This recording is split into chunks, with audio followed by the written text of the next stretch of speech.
20 most inbred families in world history. What happens when the quest for pure bloodlines goes too far? From royal empires to remote villages, history is filled with families whose desire to preserve power led to heartbreaking consequences. Join us as we reveal the hidden cost of inbreeding, where genetic fate, isolation, and ambition collide in stories both fascinating and tragic. The Whitakers of West Virginia. Tucked deep in the secluded hills of odd West Virginia, lives a family whose existence feels like something out of a haunting Appalachian legend. But this isn't fiction. It's the true and unsettling story of the Whitakers, a family so profoundly isolated that their communication has been reduced to guttural sounds, grunts, and barks. It's not just sad, it's deeply unsettling. This isn't just another wild internet rumor. Back in 2000, photographer Mark Leda ventured into their world and captured their reality on film, revealing a life most of us can barely imagine. His photos pulled back the curtain on physical deformities and serious cognitive impairments, heartbreaking effects tied to generations of inbreeding. But the story doesn't end with the pictures. The Whitakers live behind a veil of secrecy. Locals in the area, perhaps out of loyalty or concern, rarely talk about them. So many questions hang in the air. Where exactly did they come from? How serious are their conditions? No one seems willing or able to give straight answers. Some even whisper that the family might be distantly connected to a wealthy, long-standing clan in the region, though there's no real proof. Just old rumors that refuse to die. This mystery only deepens the eerie fascination surrounding them. Seeing their situation firsthand, Leda didn't just walk away. He started a GoFundMe campaign to help support them, trying to shine a bit of light on their dark reality. And in doing so, he brought national attention to the devastating human toll of generational inbreeding. The Whitakers story calls to mind other tragic cases like the infamous Colt family of Australia, where isolation and secrecy fed a cycle of abuse and suffering. The Fugate family of Kentucky. The story of the Fugate family, tucked away in the quiet hills of Kentucky's Appalachian region, is one of the most unique and visually striking cases of inherited genetics in American history. It all began in the early 1800s when Martin Fugate and Elizabeth Smith, both unknowingly carrying a rare recessive gene, settled near Troublesome Creek.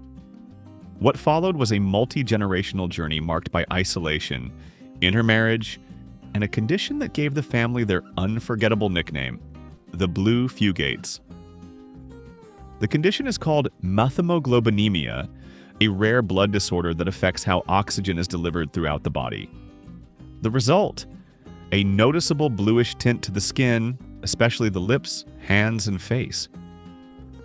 When 4 of Martin and Elizabeth's 7 children were born with blue skin, the recessive gene's presence became undeniable, and in such a secluded region, its legacy took root quickly. In this remote Appalachian enclave, geographic isolation meant there were few new families moving in, and few opportunities to marry outside the community. Intermarriage became commonplace, not out of desire but necessity. This, in turn, kept the rare gene circulating through the generations. Cases like Zachariah Fugate marrying his aunt and others' wedding cousins further cemented the condition's persistence within the family and surrounding neighbors. Perhaps the most iconic figure of them all was Luna Fugate, often referred to as the bluest of them all. Despite her deep blue complexion, Luna lived a full life. She married, gave birth to 13 children, and lived to the age of 84. Her children also inherited the signature skin tone, but by most accounts they were healthy and resilient, showing that despite the visual difference, the condition didn't define their physical well-being. One particularly poignant moment comes from a question once posed to a family member. If you could change back to the way you were, would you do it? The answer, I'm not sure, really. The Darwin-Wedgwood Family. Charles Darwin, renowned scientist, father of evolutionary theory, and one of the brightest minds of the 19th century, was also part of a family whose private choices reveal a more troubling story. Darwin married his first cousin, Emma Wedgwood, continuing a practice that was all too common among wealthy, well-connected families of the era. At the time, cousin marriages weren't seen as strange or taboo. Among the upper class, they were often encouraged. Families believed they were safeguarding their most valuable traits, intelligence, creativity, social status, by keeping those traits within the bloodline. To them, this was a way to preserve and even enhance their superior lineage. But for the Darwin-Wedgwood clan, that strategy came with heartbreaking consequences. Charles and Emma had 10 children, but 3 of them died at a young age. While not all of the causes are well documented, experts believe that their children's fragile health and vulnerability to disease may have been worsened by the genetic similarities between Charles and Emma. It's a harsh reality. Marrying within such a close family circle can amplify the risk of passing on harmful genetic conditions. Their experience paints a powerful picture of the unintended costs of inbreeding, even among families that produce some of history's greatest thinkers.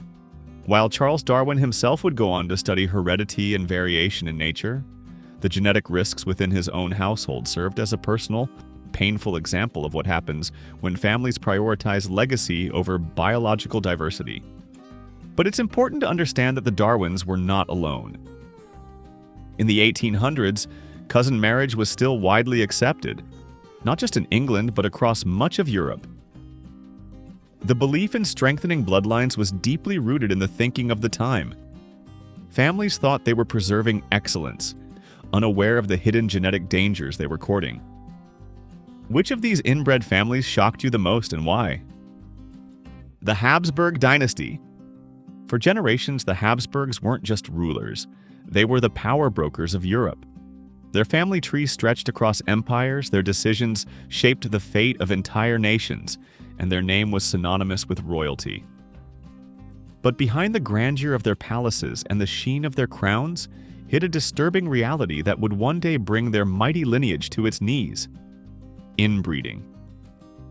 Their approach to maintaining power was calculated. Marry strategically. Link bloodlines with other monarchies to expand influence and hold on to territory.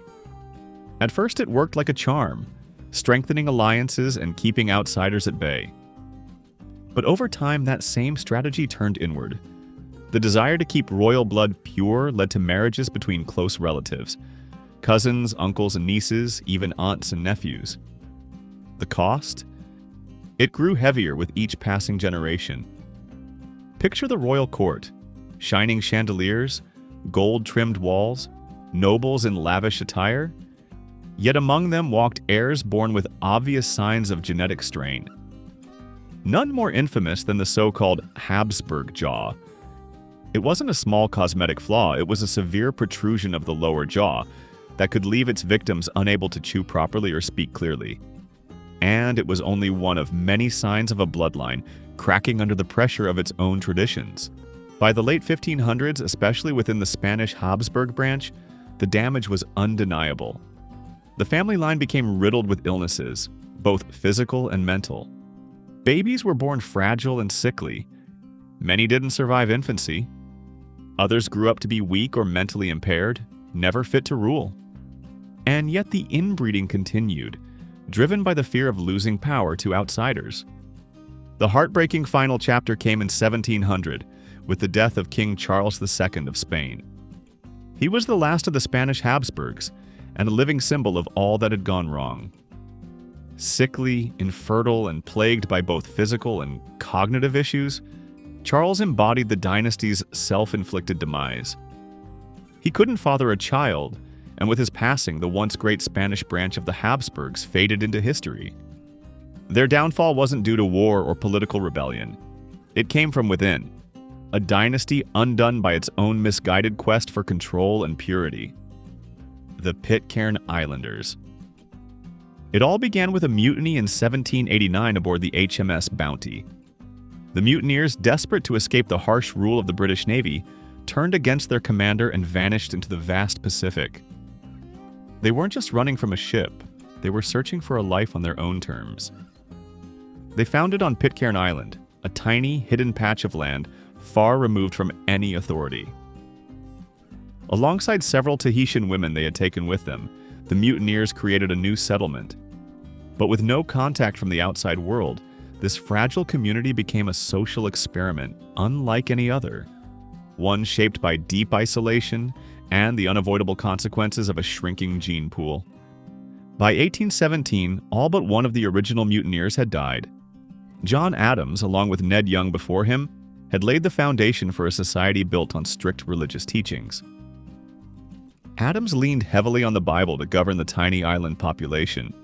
But despite this surface-level order, the reality was far more complicated.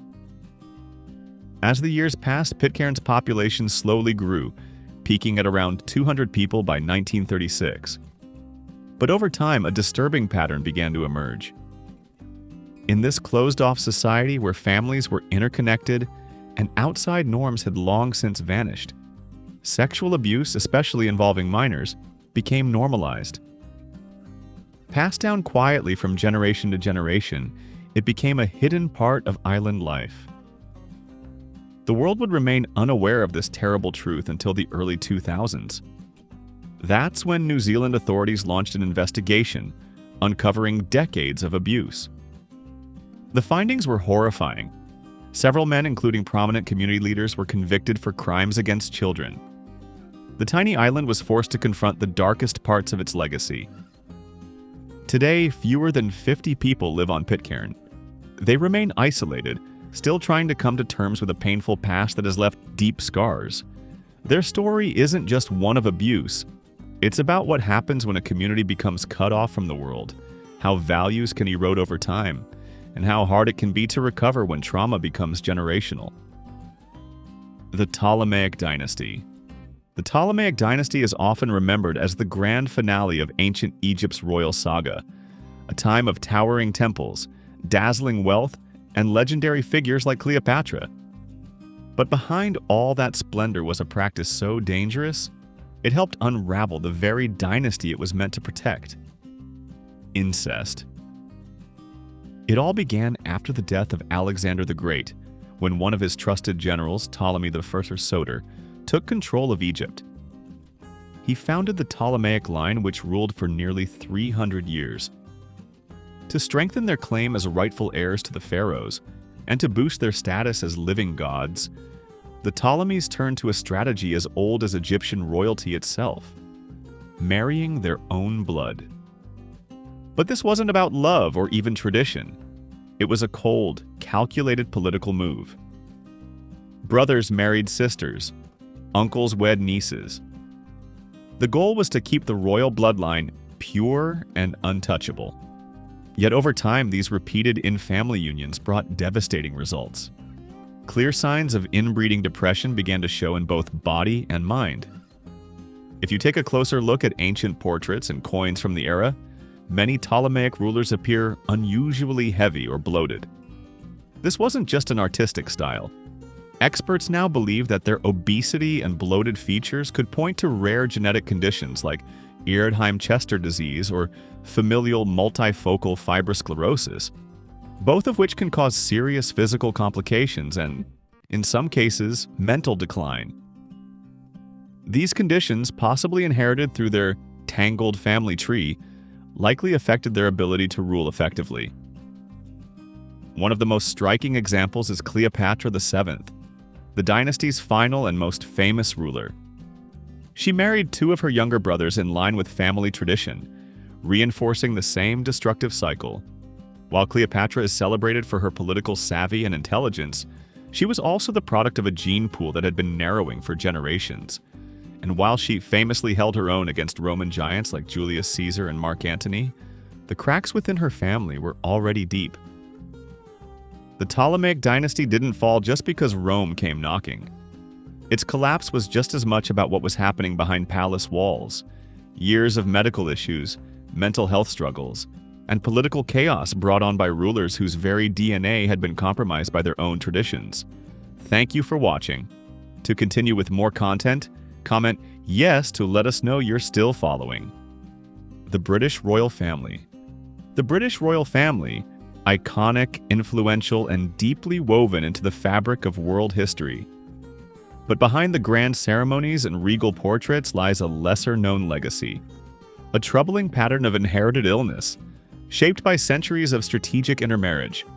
For generations, Britain's monarchs sought to strengthen alliances by marrying into other European royal families. These unions were political chess moves, keeping the crown secure, maintaining peace, and expanding influence. But over time, these close family ties also had a hidden cost: the increased risk of passing down genetic disorders. One of the most famous and mysterious cases is King George III, often referred to as the Mad King. He endured multiple episodes of mental breakdowns, leading some historians and doctors to suspect porphyria, a rare genetic disorder that affects the nervous system. Symptoms can include confusion, hallucinations, and even the odd detail of blue-colored urine. Yet in more recent years, others have argued he may have suffered from bipolar disorder instead. Whatever the exact cause, his condition was likely intensified by the tightly interwoven bloodlines of Europe's royal families. The very practice meant to keep the monarchy secure may have worsened his mental health struggles. But perhaps the most devastating genetic legacy in the royal family is hemophilia, a serious condition that prevents blood from clotting properly. This disorder made even a minor injury potentially fatal. The disease made its way into the royal bloodline through Queen Victoria, who was a carrier of the hemophilia gene. Her son, Prince Leopold, inherited the condition, and through Victoria's daughters, the gene spread rapidly into other European monarchies, including the royal families of Russia, Spain, and Germany. Because of these intermarriages, hemophilia earned the grim nickname, the royal disease. The condition devastated royal households across Europe, resulting in tragic deaths and lifelong suffering. What began as a calculated way to preserve power ultimately passed along a silent genetic curse, one that revealed just how fragile these royal bloodlines had become. The Pharaohs of ancient Egypt.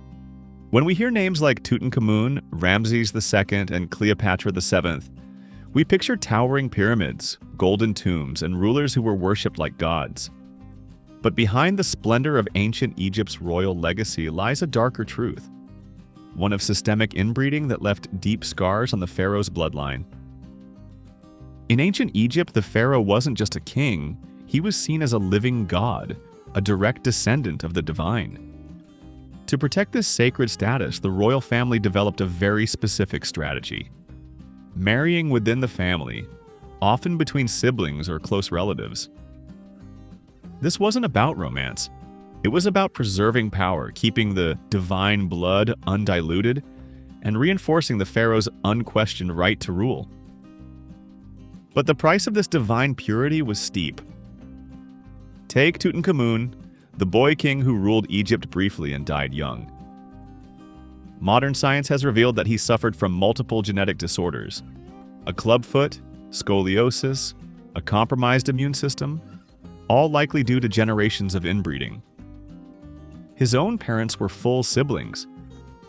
Tutankhamun's weakened body was not just a medical condition, it was the tragic result of a royal tradition that prioritized bloodline over biology. Even towering figures like Ramses II and Cleopatra VII, though remembered for their strength and charisma, came from the same tightly closed gene pool. While their physical or mental conditions are harder to pin down, it's highly probable that they too bore the unseen consequences of this centuries-old practice. And this wasn't an isolated decision made by a few rulers. For over 1,000 years, sibling and close relative marriage was a common and accepted practice among Egyptian royalty. It was a deeply rooted cultural belief that divine lineage must remain pure, even if the result was physical frailty or early death. What this story reveals is powerful: how religion, politics, and tradition can intertwine to create a system that seems unshakable, even when it harms its own people. In ancient Egypt's case, the pursuit of eternal power led to generations of rulers whose very bodies bore the burden of their divine claims. The Bourbon Dynasty. The Bourbons were once the towering force behind two of Europe's greatest kingdoms, France and Spain, steering the fate of the continent for centuries. Their story is one of grandeur, politics, and legacy, but also of a dangerous secret that undermined their very strength: inbreeding. Like many noble houses of their time, the Bourbons believed in preserving royal bloodlines at all costs. From the 1500s to the early 1900s, They arranged marriages among close relatives, cousins, uncles, and nieces, and even tighter connections, all in the name of consolidating power and upholding the illusion of divine right. But what they gained in political unity, they paid for in human frailty. The toll became impossible to ignore. Across generations, the family suffered from a variety of genetic and neurological conditions: infertility, hemophilia, epilepsy, and, more disturbingly, serious mental illnesses. Some modern historians and medical researchers believe conditions like bipolar disorder and schizophrenia may have run rampant in the bloodline, made worse or even caused by inbreeding. One of the most striking examples is Philip V of Spain, who reportedly battled deep psychological disturbances during his reign. His son, Fernando VI, showed similar symptoms, suggesting that the condition wasn't an isolated case but part of a broader genetic issue. Contrast that with King Carlos III, Felipe's son by a different mother who showed no signs of mental illness. A powerful indicator that mixing the gene pool may have had a protective effect. Though we can't say definitively that inbreeding caused all these issues, the patterns are too consistent to ignore. The very marriages that were meant to protect the dynasty likely chipped away at the health and stability of its leaders, undermining their ability to govern effectively. And perhaps no line captures the irony of this royal paradox better than the anonymous quote, "Now I might have my enemies, but I have the adoration of my people.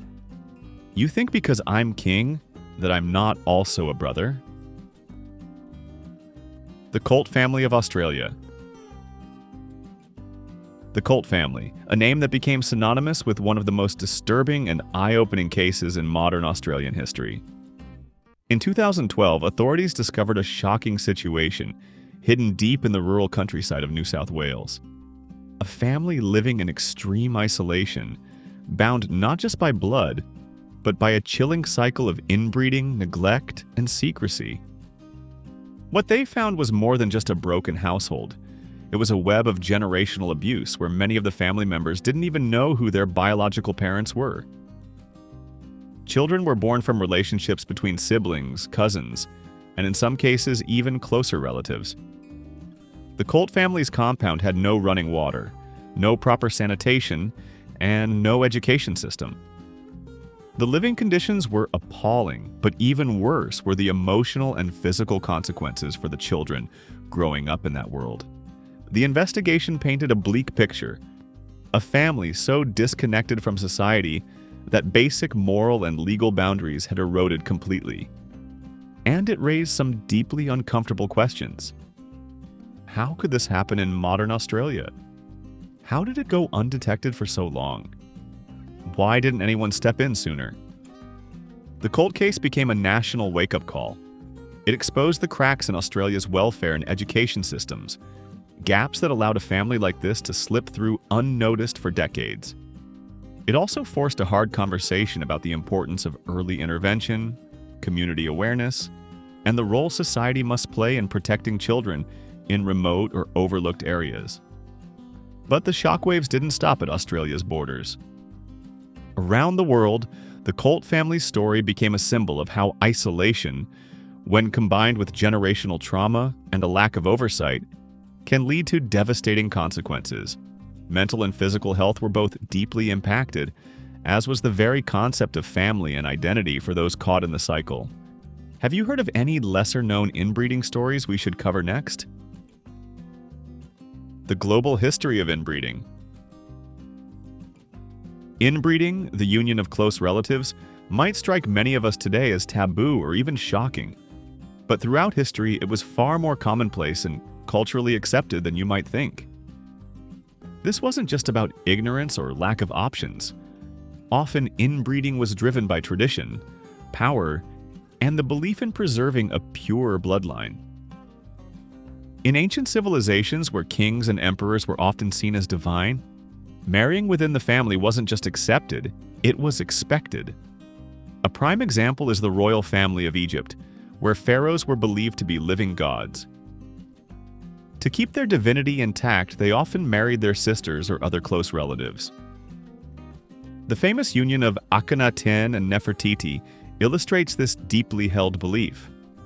Their relationship wasn't just political, it was spiritual, symbolic of maintaining divine authority through blood. But the Egyptians weren't alone. Fast forward to Europe's royal dynasties and you'll find a similar story. The House of Habsburg, one of the most powerful ruling families in European history, engaged in centuries of strategic intermarriage. The result? A cascade of genetic issues, the most visible being the Habsburg jaw, a severe underbite and jaw deformity passed down through generations. Alongside this physical trait came a host of other health complications that eventually weakened the family's ability to rule and led to their decline. Yet inbreeding wasn't exclusive to royal palaces. In many parts of the world, isolated communities faced a different kind of pressure: geography. On Tristan da Cunha, a remote island in the South Atlantic, residents had no choice but to marry within a very small population. Over time, intermarriage became a necessity rather than a choice, leading to an increased presence of certain inherited conditions.